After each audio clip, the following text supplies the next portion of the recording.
అన్న మీ పేరన్నా?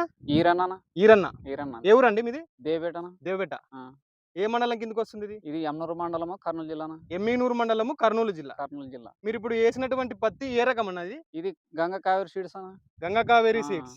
ఏది number? Number 20 220. 220 Ganga Kaveri సీడ్స్‌లో 220 అనే రకం మీరు పెట్టడం జరిగింది. పెట్టడం జరిగిందన్న. ఇది ఎక్కడ తీసుకున్నారన్న ఇత్తనం? ఇది సాకల తిమ్మప్ప ఇది ఎమ్మిగనూరులోని కిరణ్ సాకల్ హైబ్రిడ్ సీడ్స్. ఆ, సాకల్ తిమ్మప్పోళ్ళ అంగట్లో తీసుకోవడం జరిగింది. జరిగిందన్న. ఎలా ఉందన్న అయినా సూపర్ ఉందన్న. విత్తనము ఇప్పటికి ఏసి ఎన్ని రోజులవుతుంది? ఇది 3 నెలలు 10 రోజులు అట్లా ఉంటదన్న. 3 నెలలవుతుంది. ఆ, 90 రోజులు, 95 రోజులవుతుంది. అవుతుందన్న. ఎలా ఉంది ఇప్పటికి? ఇలా ఇప్పటికైతే భలే ఉందన్న. బావుంది. మరి బయలుసేనన్న మా నీళ్ళ పొలం కూడా కాదు ఇది ఇది. వచ్చేసి నీళ్ళ కింద కాదు, బయలు పొలంలో వేయడం జరిగింది. జరిగింది. అధిక వర్షాలొచ్చినాయి, వాతావరణంలో మార్పులొచ్చినాయి. దాన్ని తట్టుకోయిందా ఏమన్నా ఇత్తనం ఇది? తట్టుకునిందన్న, బాగా తట్టుకునింది. బావుంది. బాగుంది. మరి నెక్స్ట్ సంవత్సరం ఎయ్యాలనుకోవచ్చా ఇది ఇత్తనం? నెక్స్ట్ సంవత్సరం ఇదే ఏస్తానన్న మొత్తం. ఇప్పటికి ఎన్ని ఎకరాలు పత్తి పండిస్తున్నారు మీరు? ఇప్పుడు 11 ఎకరాలు వేసినాను. 11 ఎకరాల్లో ఈ రకం ఎన్ని ఎకరాలు పెట్టారు? ఈ రకము 3 ఎకరాలు వేసినాను. 3 ఎకరాలు. ఆ, నెక్స్ట్ ఎన్ని ఎకరాలు పెట్టొచ్చు ఇదే రకం?